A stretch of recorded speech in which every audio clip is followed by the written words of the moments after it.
একজন সন্তান গোস্ত খেতে পারেনি বলে মা প্রতিজ্ঞা করেছে আর কোনোদিন গোস্ত খাবে না, গোস্ত মুখেও দেবে না।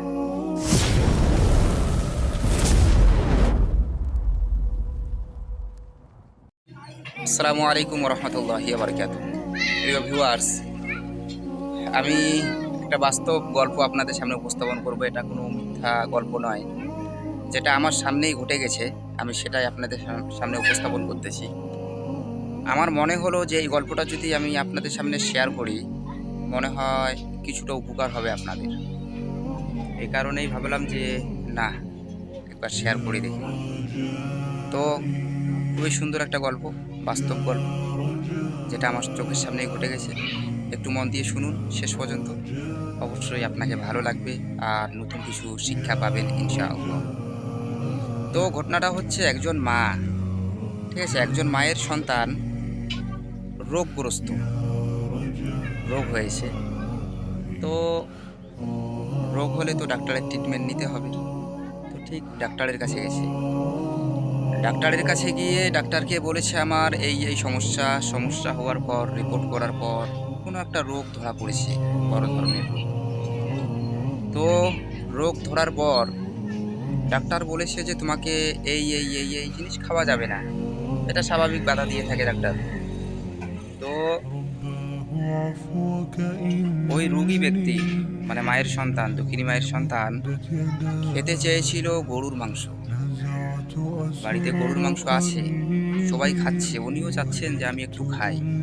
তো বাড়ির কেউ আর খেতে দিল না। দাদা, মানে গার্জিয়ান তো আছে, তেনারা বলছেন যে তুমি তো অসুস্থ, তোমাকে গরুর মাংস খাওয়া যাবে না, তুমি আগে সুস্থ হও, তারপর না হয় খাবে। এটা বেশ ভালোই কথা, সুস্থ হবে তারপর খাবে।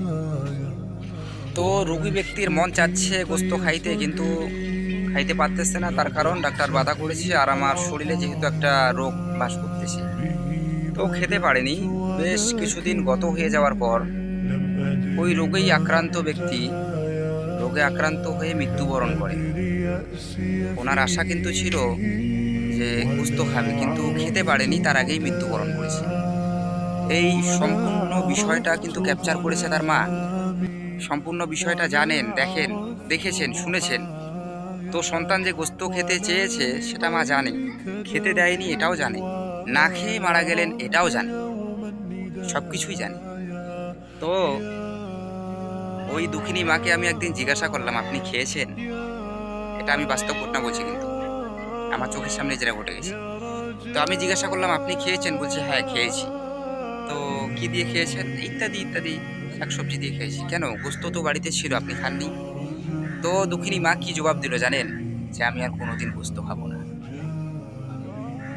দুঃখিনী মায়ের ভালোবাসার দিকে একবার লক্ষ্য করেন। আমি পুনরায় জিজ্ঞাসা করলাম, কেন খাবেন না? দুঃখিনী মা বলল যে আমার ছেলেটা গোস্ত খেতে খুব ইচ্ছা করেছিল। যখন সে রোগে ছিল তখন গোস্ত খাবার খুব ইচ্ছা প্রকাশ করেছিল, কিন্তু সে খেতে পারেনি, তার আগেই মারা গেছে। দেখেন মায়ের ভালোবাসা। তো ছেলে খেতে পারেনি বলে মা যতদিন বাঁচবে প্রতিজ্ঞা করেছে যে আমি আর কোনোদিন গোস্ত খাবো না। এখন যদি আমি ফকির, মিসকিন ইত্যাদি ইত্যাদি মানুষকে ডেকে এনেও খাওয়াই বা খাওয়ানো হয়, আমার ছেলে মুখ দিয়ে খাবার যে স্বাদ, এই স্বাদ কখনোই মিটবে না। এটা ওই দুঃখিনী মায়ের কথা। তো আমি আমার ভিডিওর মূল পয়েন্টে চলে আসি, নইলে আপনারা আবার অধৈর্য হয়ে যাবেন। তো একটা মা তার সন্তানকে ভালোবাসে বলেই বাকি যে জীবন বাঁচবে, যতদিন বাঁচবে আর মাংস খাবে না, তার যেটা আমরা বুঝতে পারতেছি সেটা হচ্ছে সন্তানের প্রতি ভালোবাসা। যে সন্তান খেতে চেয়েছিল, খেতে পারেনি, এটাই মায়ের ভালোবাসা। তো একজন মায়ের যদি সন্তান হারিয়ে যায়, নানান ইনাম, নানান রকমের পুরস্কার ইত্যাদি ইত্যাদি, কান্নাকাটি ইত্যাদি করে থাকে। একজন মায়ের সন্তান হারালে এত কিছু করে।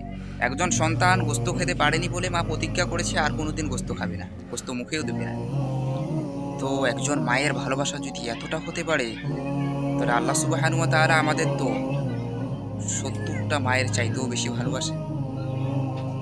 চিন্তা করে দেখেছি তাহলে এই আল্লাহ সুবহানাহু ওয়া তাআলা আমাদেরকে কতটা ভালোবাসে। এই আল্লাহকে আমরা কি আজ পর্যন্ত চিনতে পেরেছি? পারলাম না। আমরা দুনিয়ায় রং তামাশা ইত্যাদি ইত্যাদি দিয়ে মেতে আছি, কিন্তু যিনি আমাদের সৃষ্টিকর্তা, যিনি আমাদের এতটা ভালোবাসেন, তাকেই আমরা চিনতে পারলাম না। তো এই ভিডিও থেকে আপনারা কে কি বুঝতে পারলেন অবশ্যই কমেন্ট করবেন। এখান থেকে একটা জিনিস প্রকাশ হলো যে আল্লাহ ছাড়া যদি পৃথিবীতে কেউ আপন হয়ে থাকে তো সেটা হচ্ছে মা জননী। এই মা জননীকে কখনোই কোনোভাবেই কষ্ট দেবেন না, এটা আমার বিনীত অনুরোধ। জাযাকাল্লাহু খায়র। ভিডিওটা অবশ্যই সওয়াবের আশায় মানুষকে জানিয়ে দেওয়ার জন্য শেয়ার করে পাশে থাকবেন। আসসালামু আলাইকুম ওয়া রাহমাতুল্লাহি।